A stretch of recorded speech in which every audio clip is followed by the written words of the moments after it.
तो चलिए आज से क्लास 9th का एक बहुत ही इम्पोर्टेंट चैप्टर जिसका नाम है ग्रेविटेशन, हम लोग आज उसका पहला पार्ट देखते हैं। इस पार्ट में हम लोग उसका पूरा इंट्रोडक्शन जो इन डेप्थ है उसको जानेंगे। ग्रेविटेशन क्या है, क्या इसका ओरिजिन है, क्या इसका प्रॉपर्टीज़ क्या है, कैसे प्लैनेट्स मूव करते हैं, क्या कैपलर्स लॉ है, और कोशिश करेंगे कि इसी वीडियो में आपका न्यूटन्स लॉ ऑफ ग्रेविटेशन भी मैं कवर कर लूँ। बहुत ही नॉलेजेबल वीडियो होने वाला है, सो आप पूरे लास्ट तक ज़रूर देखना। जो भी मैं एक बार फिर से क्लियर कर दे रहा हूँ कि ये जो मैं बता रहा हूँ वो स्टैंडर्ड 9th के कॉन्सेप्ट का है। हालांकि ये आपको फिर मिलेगा क्लास 11th में, तो बहुत हद तक मैं उसको भी कवर करने का कोशिश करूँगा, बट मेनली जो बेस्ड होगा वो स्टैंडर्ड 9 के लेवल का होगा। तो चलिए हम लोग शुरू करते हैं और इसका हर एक चीज़ के बारे में जितना भी आपके अंदर मिथ है या कन्फ्यूजन है, हम कोशिश करेंगे कि लास्ट जाते जाते तक वो सारी चीज़ें आपकी क्लियर हो जाए। तो देखिए, चैप्टर क्या नाम है, ग्रेविटेशन।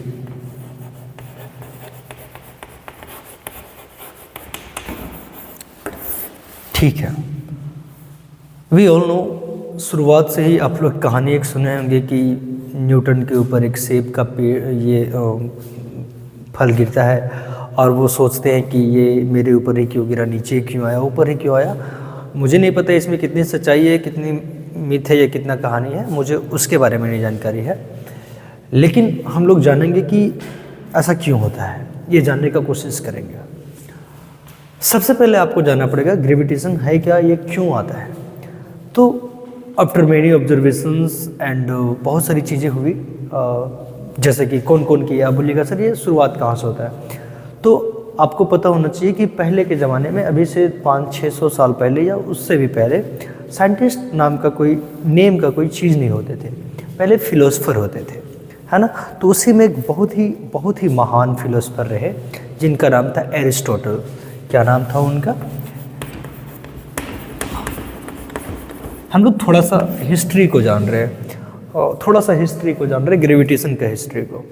तो एरिस्टोटल ने कुछ कॉन्सेप्ट्स दिया, फिर उनके बातों को मॉडिफाई किया गया और इनके बाद जो रेलिवेंट चीज़ें बताया, मैं उन देखिए बीच में बहुत सारे साइंटिस्ट आते हैं, लेकिन मैं उन साइंटिस्टों का या उन फिलोसफर्स का नाम ले रहा हूँ जो रेलिवेंट बातें बताएं, जो अभी जहाँ पे साइंस का जो फंडामेंटल चीज़ों में वो एग्जिस्ट करता है। तो एरिस्टोटल के बाद आए, आप लोग नाम सुने होंगे, गैलीलियो गैलीली। तो गैलीली साहब आए, उसके बाद इन्होंने भी बहुत सारी बातें बताया ग्रेविटेशन के बारे में। एक एक करके हम सबको पढ़ेंगे बस, और देखते जाओ आप। इसके बाद जो आए थर्ड में, उनका नाम आप जानते होंगे, इन्हीं के शिष्य जैसे थे, उनका नाम था आइजैक न्यूटन। तो हम न्यूटन साहब का नाम लिख रहे हैं, है ना। और जो हाल ही में, जो रिसेंट में, जो जिन्होंने ग्रेविटेशन पे वर्क किया था और उनके बारे में बहुत सारा फॉर्मूला और लॉ बताया था, उनका नाम था आइंस्टाइन। तो ये तो हम लोग सब इन नामों से परिचित हैं, ठीक है। तो इन चारों ने मिलकर ग्रेविटेशन का कॉन्सेप्ट क्लियर करने का कोशिश किया। तो मैं इन चारों की बातों को मिला के अगर बोलूँ एक साथ, क्योंकि चारों को तो आप पढ़ोगे तो बहुत लंबा चला जाएगा, मैं चारों को अगर एक साथ मिला के बोलूँ तो क्या है ग्रेविटेशन। तो सुनिए, कोई भी चीज़ जिसके पास मास है उसके पास ग्रेविटेशन फोर्स है। अगर आपको कोई बोलता है कि आपके पास ग्रेविटेशन फोर्स है, of course, because I have mass. Anyone which has mass has also gravitational force. तो फिर सवाल ये उठता है कि जब मेरे पास भी मास है, मेरे सामने रखा हुआ बेंच के भी मास है, के पास भी मास है, तो फिर हम लोग दोनों एक दूसरे को अट्रैक्ट क्यों नहीं करते? सारी बातों का जवाब मिलेगा। अब देखिए, जिस बॉडी के पास मास ज़्यादा होगा उसके पास ग्रेविटेशनल फोर्स ज़्यादा होगा। अच्छा, एक चीज़ मैं अभी क्लियर कर देता हूँ, बहुत लोग कंफ्यूज रहते हैं ग्रेविटेशनल फोर्स और ग्रेविटी में, ठीक है। तो मैं अभी बता देना चाहता हूँ कि बहुत ज़्यादा ये नहीं, अगर ग्रेविटेशनल फोर्स बोलता हूँ तो और ग्रेविटी बोलता हूँ तो बस ग्रेविटी में स्पेशल चीज़ जो लग गया है कि ये ग्रेविटी सिर्फ अर्थ के लिए यूज होता है। दोनों का मतलब सेम है, बट अगर सिर्फ हम अर्थ के लिए अगर यूज करना चाहते हैं तो फिर हम लोग वहाँ पे ग्रेविटी यूज करते हैं, बस इतना ही है। अब आगे, तो वह बॉडी जिसके पास मास है, the body which has mass has also gravitational force, ये है। तो हम लोग अगर पहला डेफिनेशन लिखते हैं,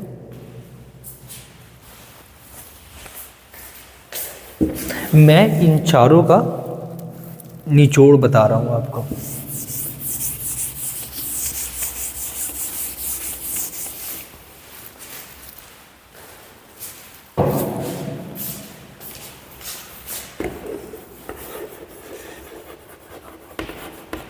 gravitation force is originated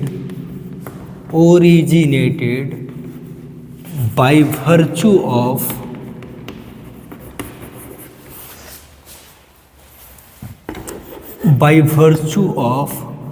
mass of any object। आप पेपर पे निकाल के रख सकते हो और इसको नोट करते जा सकते हो, ठीक है। तो पहला पॉइंट क्या आया, ग्रेविटेशन फोर्स किसके कारण आता है, ओरिजिन कहाँ से होता है इसका, मास ऑफ एनी ऑब्जेक्ट, ठीक है। सेकेंड पॉइंट अगर मैं बोलूँ तो क्या बोल सकते हैं, देखिए सेकेंड पॉइंट बोलेंगे कि ये एक नॉन कॉन्टैक्ट फोर्स है। हम लोग एकदम बेसिक पे आते हैं, ठीक है। तो ग्रेविटेशन फोर्स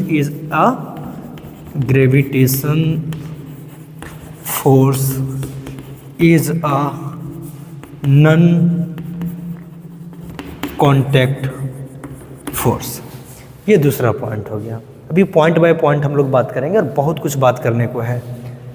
तीसरा पॉइंट अगर मैं बोलूँ कि ग्रेविटेशन फोर्स का, ये देखिए ये एक ऐसा फोर्स है जो सिर्फ और सिर्फ अट्रैक्टिव होगा, समझ आ गया।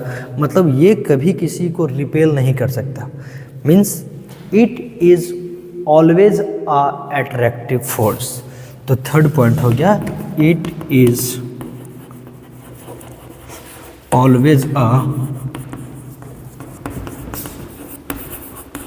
Attractive force.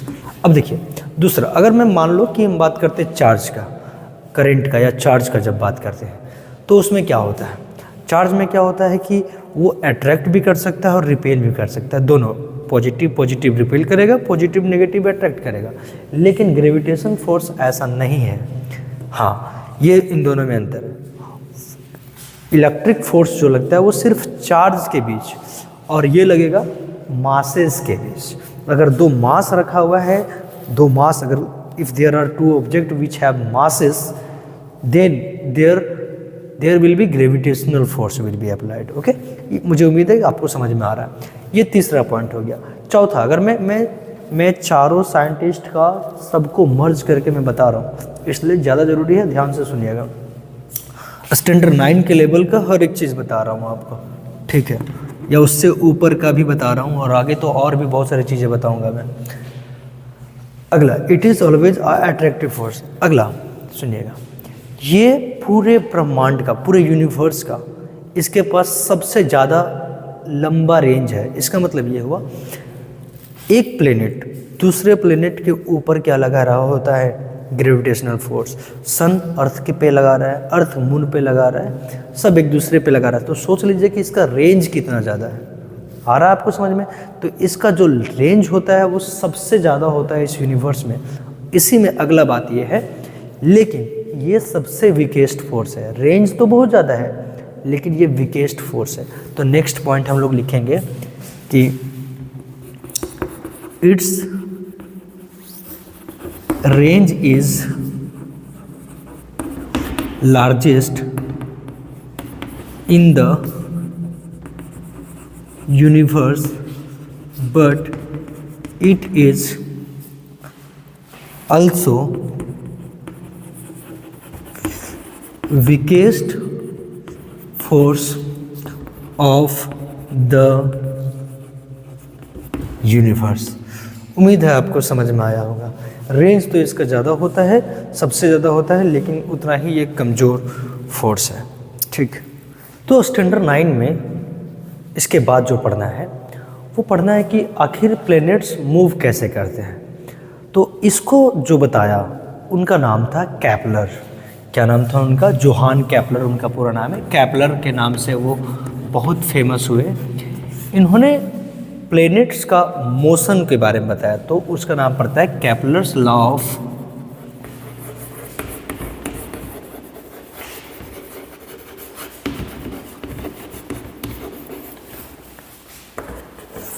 इसके अंदर 3 लॉज को पढ़ेंगे, लेकिन उन लॉज को पढ़ने से पहले कुछ बहुत ज़रूरी बातें हैं, उनको आपको सुनना पड़ेगा। मेरा इस वीडियो को बनाने का उद्देश्य फिर से मैं क्लियर कर देना चाहता हूँ, इन डेप्थ पढ़ाई। जो बच्चों को चाहिए कि नहीं सिर्फ मेरा जो एग्ज़ाम में आएगा बस वही, तो आप इसको बढ़ा के देख सकते हैं। लेकिन जिनको चाहिए कि नहीं हमको पूरे आराम से अच्छे से जानना है, तो आपके लिए फिर परफेक्ट है। ठीक है, तो शुरू करते हैं। देखिए, केपलर ने जो लॉज दिया, वास्तव में उनका जो मैक्सिमम डेटा था वो एक फिलोसफर के द्वारा, वो फिलोसफर का नाम बहुत कम लोग जानते हैं, एनसीईआरटी में हायर क्लास में कहीं मेंशन्ड है, उनका नाम था टाइको ब्राहे। याद रखिएगा नाम टाइको ब्राहे। इनको बहुत कम क्रेडिट मिला, लेकिन क्रेडिट इन्हीं को जाता है। इन्होंने क्या किया था, इन्होंने अपने पूरा जीवन, लगभग पूरा जीवन प्लैनेट्स का या फिर स्टार्स का मोशन के बारे में एक डायरी में लिखते थे, उसका एक ग्राफ या डेटा तैयार करते थे। और ये डेटा इनके जाने के बाद, यानी इनके मृत्यु के बाद केपलर्स के हाथ लगा, और उन डेटा को मॉडिफाई करके और मैक्सिमम वही बातों को लेके टाइको ब्राहे का डेटा से केपलर ने लॉज बनाया। ठीक उसी तरह जिस तरह गैलीली के डेटा से न्यूटन ने बनाया था लॉज ऑफ मोशन। ठीक है, लेकिन अंतर दोनों में क्या है, यहाँ पे प्लैनेट्स कैसे मूव करते हैं अराउंड द सन, ये हम लोग जानेंगे, इन डिटेल जानेंगे, आराम से आप देखते रहिए। तो मैं इनको नाम मिटाता हूँ। देखिए, जब हम केपलर्स लॉ पढ़ेंगे तो एक खास तरह का शेप आएगा मैथमेटिक्स में, उसका नाम है इलिप्स। इलिप्स, अगर आप इलिप्स के बारे में नहीं जानोगे तो शायद इसको आप फील नहीं कर पाओगे, इस टॉपिक को फील ही नहीं कर पाओगे। इसलिए मैं चाहता हूँ कि आप पहले इलिप्स के बारे में जानो कि इलिप्स क्या चीज़ है। जिस तरह सर्कल होता है उसी तरह से, मतलब जिस तरह एक सर्कल कर्व है, हालांकि ये आता है कोनिक सेक्शन में आता है, कोनिक सेक्शन, इसके अंदर इलिप्स आता है, सर्कल आता है, पाराबोला आता है, हाइपरबोला आता है, ये सब चीज़ें आती है। तो आइए हम लोग पहले समझते हैं इलिप्स के बारे में।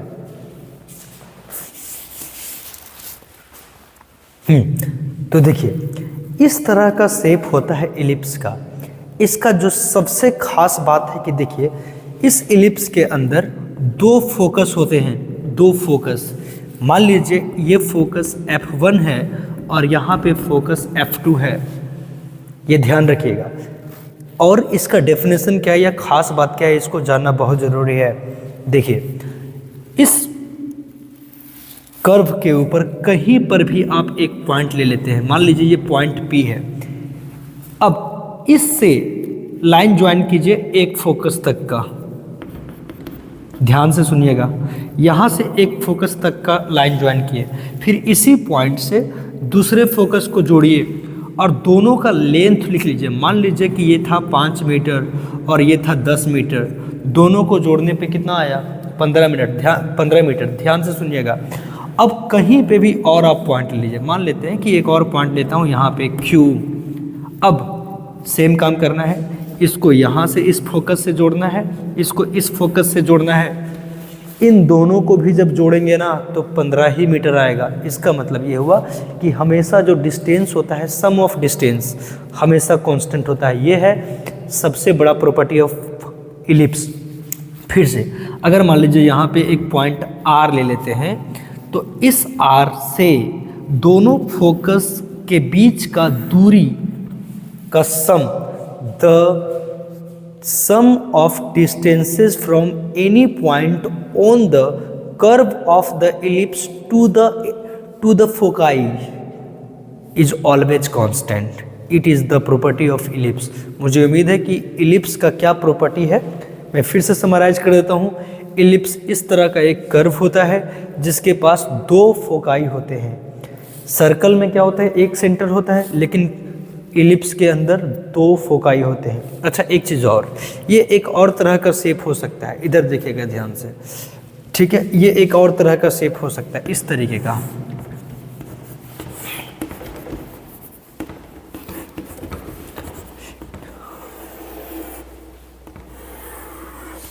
इस तरीके का।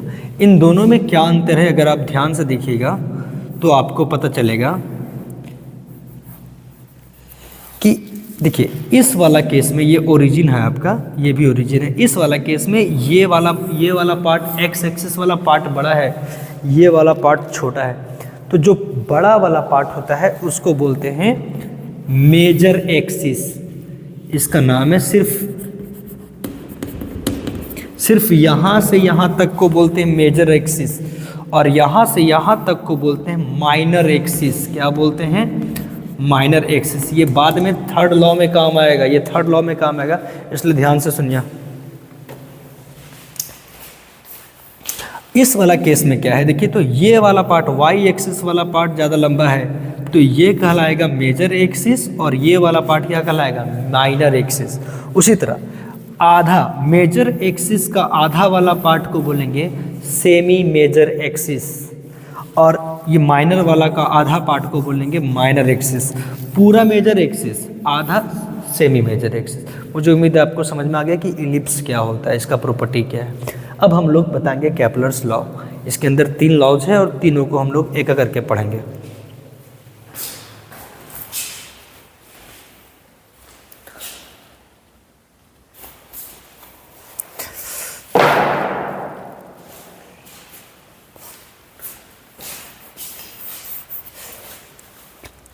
तो चलिए, first law of Kepler's law को शुरू करते हैं, जिसका नाम है लॉ ऑफ ऑर्बिट्स। ये क्या बोलता है जरा समझिएगा, है ना। हर एक लॉ को समझते जाएंगे। 3 लॉ है। बोलता है कि ईच प्लेनेट, जितने भी प्लेनेट हैं, moves around the sun in an elliptical orbit.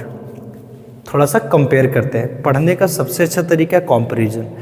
देखिए, हम इसको इलेक्ट्रॉन का मोशन से कंपेयर करते हैं। वहाँ क्या था, इलेक्ट्रॉन भी मूव करते हैं, रिवॉल्व करते हैं अराउंड द न्यूक्लियस, लेकिन वहाँ ऑर्बिट किस जैसा था? वहाँ वो जो शेप था वो सर्कुलर था इलेक्ट्रॉन के लिए। यहाँ प्लैनेट्स, हम लोग, बहुत लोग सोचते होंगे कि जिस तरह इलेक्ट्रॉन न्यूक्लियस के चारों ओर घूमता है ना, उसी तरह घूमता होगा। देखिए, घूमता तो उसी तरह है, लेकिन पाथ का जो शेप है वो अलग अलग है। वहाँ पे सर्कुलर है और यहाँ पे जो रास्ता है वो इलिप्टिकल है। मुझे उम्मीद है आपको समझ में आ रहा होगा। तो each planet moves around the sun in an elliptical orbit, जहाँ पर with sun at one of the foci of the orbit. जहाँ सन कहाँ होगा, मैंने बोला था ना कि इलिप्स में दो फोकाई होता है, तो सन दोनों में से किसी एक, कोई भी एक फोकाई पर होता है। जैसे समझिए, अगर मान लीजिए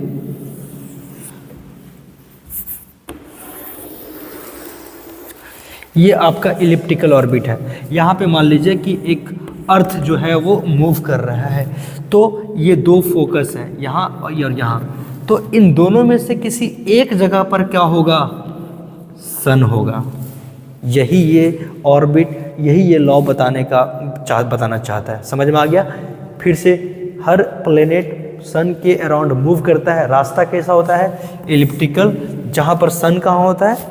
दोनों में से किसी एक फोकाई के ऊपर। मुझे उम्मीद है ये आपको समझ में आ गया। तो चलिए दूसरा लॉ को हम लोग बताते हैं। तो आइए, जो सेकेंड लॉ है जिसका नाम है लॉ ऑफ एरिया, जिसको जल्दी से समझते हैं। ये बताता है कि the line joining the sun and the planet sweeps out equal areas in equal interval of time. आइए आपको फील करवाते हैं। देखिए, मान के चलते हैं कि ये वो इलिप्टिकल पाथ है, जिस इलिप्टिकल पाथ में कोई भी प्लेनेट मूव करता है, और यहाँ पर मान लीजिए इसका इस फोकस पे सन है और यहाँ पे कुछ नहीं है, ठीक है। एक प्लेनेट यहाँ पे मान लेते P है। आपको क्या करना है कि मान लीजिए अभी से आपने ऑब्जर्व करना शुरू किया, तो आप उस टाइम पे यहाँ से सन तक के बीच एक लाइन ज्वाइन कर दीजिए। अच्छा, मान लीजिए कि आप 1 आवर के लिए ऑब्जर्व करते हैं। मान के चलते हैं कि ये प्लेनेट 1 आवर के बाद आफ्टर 1 आवर यहाँ पहुँचता है। ऐसा मान लेते हैं कि ये 1 आवर में पहुँचा है, हालांकि इतना नहीं पहुँचेगा, बहुत बहुत कम पहुँचेगा। तो मान के चलते हैं कि आपको दिखे, इसीलिए ये यहाँ पहुँच गया। अब जो पहुँचा वहाँ जब जहाँ तक पहुँचा वहाँ से आप एक लाइन ज्वाइन कर दीजिए फिर से सन को। तो 1 आवर में कितना एरिया कवर किया? तो आपका जवाब होगा कि सर इतना एरिया कवर किया 1 आवर में ये प्लेनेट। ध्यान से समझना, ठीक है। अगले आवर में भी, अगला आवर में मान लीजिए कि ये यहाँ पे पहुँच गया, यहाँ पे पहुँच गया, तो फिर से आपको क्या करना है कि लाइन ज्वाइन कर देना है सन से उस प्लेनेट तक का, और ये वाला एरिया को स्वीप किया, है ना, ये वाला, ये बाउंड्री है उनका, ठीक है। तो ये लॉ बोलता है कि अगर इक्वल इंटरवल ऑफ टाइम है तो इनके द्वारा स्वीप किया गया, घेरा गया जो एरिया होगा वो भी बराबर होगा। आपको दिखने में लग सकता है कि ये ज़्यादा वाइड है और ये कम है, लेकिन दोनों का एरिया क्या है? बराबर है। तो देखिए, द लाइन ज्वाइनिंग, वो लाइन जो ज्वाइन करता है किसको? सन को। किससे? प्लेनेट से। ये लाइन जब स्वीप करेगा तो इक्वल एरिया को स्वीप करेगा इन इक्वल इंटरवल ऑफ टाइम। ठीक उसी तरह जिस तरह घड़ी का सुई हर मिनट इक्वल एरिया को स्वीप करती है, ठीक उसी तरह। मुझे उम्मीद है आपको समझ में आ गया होगा। आइए हम लोग थर्ड लॉ को जल्दी से समझते हैं।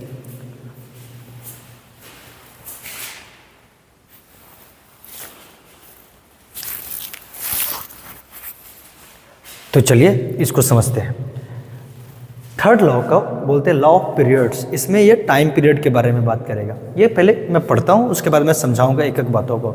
द स्क्वायर, हर एक बात को ध्यान से समझिएगा। The square of time taken by a planet to complete a revolution is directly proportional to the cube of semi major axis of the elliptical orbit. याद करिए, मैंने शुरू में ही आपको सेमी मेजर एक्सिस के बारे में बताया। चलो हम लोग इसको समझते हैं। देखो क्या बोल रहा है। मान के चलिए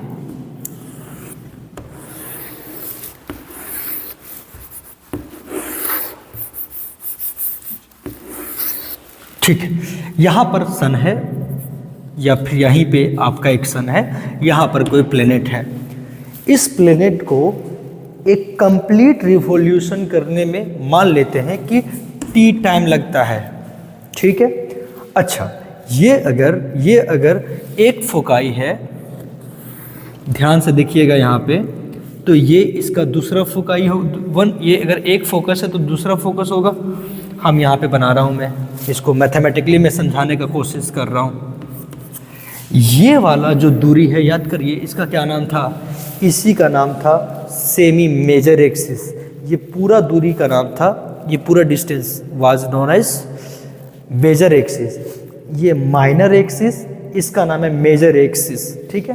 तो ये क्या बोल रहा है समझिए, ये प्लेनेट को पूरा एक कंप्लीट रिवॉल्यूशन करने में जो भी टाइम लगता है उसका square, the square of the time taken by a planet to complete one revolution, ये जो होता है वो डायरेक्टली प्रोपोर्शनल होता है किसके? Cube of semi major axis. चलिए मान लेते हैं कि यहाँ से यहाँ का दूरी r है, मान लेते हैं ऐसा करके, ठीक है। तो cube of semi major axis मतलब क्या हो जाएगा? सेमी मेजर एक्सिस का क्या? क्यूब। चाहे वो plane of the elliptical orbit, चाहे वो प्लेनेट कोई भी हो, कोई भी प्लेनेट हो, है ना, तो उनका, उस प्लेनेट का जो टाइम टेकन है टू कंप्लीट वन रिवॉल्यूशन, उसका स्क्वायर हमेशा डायरेक्टली प्रोपोर्शनल होगा, है ना, cube of semi major axis. यानी हम लोग ये बोल सकते हैं, अगर मान लीजिए हम इसको मैथमेटिकली बताना चाहें तो ये बोल सकते हैं कि टी स्क्वायर बराबर, मान लेते हैं कि यहाँ कांस्टेंट के है और इंटू आर क्यूब। यानी जब भी हम टी स्क्वायर और आर क्यूब को डिवाइड करेंगे, ये इधर आके डिवाइड होगा, तो वो हमेशा क्या आएगा? कांस्टेंट आएगा। ये बहुत इंपॉर्टेंट रिजल्ट है जो आपको याद रखना है। हाँ, वीडियो लंबा हो जाएगा, इसलिए कल हम लोग आराम से न्यूटन्स लॉ ऑफ ग्रेविटेशन को हम लोग पढ़ेंगे इन द नेक्स्ट वीडियो, ज़रूर पढ़ेंगे। आज के क्लास में आपको बेसिक चीज़ें बताने का कोशिश किया, ये बताने की कोशिश किया कि ओरिजिन क्या है आपका ग्रेविटेशन का, मास की वजह से होता है। जिसका पास मास ज़्यादा होगा उसके पास ऑफ कोर्स ग्रेविटेशन फोर्स भी ज़्यादा होगा। ग्रेविटेशन सबके लिए यूज होता है, ग्रेविटी सिर्फ अर्थ के लिए यूज होता है। उसकी कुछ प्रॉपर्टीज़ के बारे में हम लोगों ने बात किया, फिर कैसे मूव करते हैं, है ना। कल के क्लास में जो और इम्पोर्टेंट आने वाला है या नेक्स्ट क्लास में ये न्यूटन्स लॉ ऑफ ग्रेविटेशन और उसके एप्लीकेशंस, ठीक है। तो थैंक यू। अगर आपको पूरा वीडियो समझ में आया है तो लाइक कीजिए, शेयर कीजिए और सब्सक्राइब जरूर कीजिए। Thank you.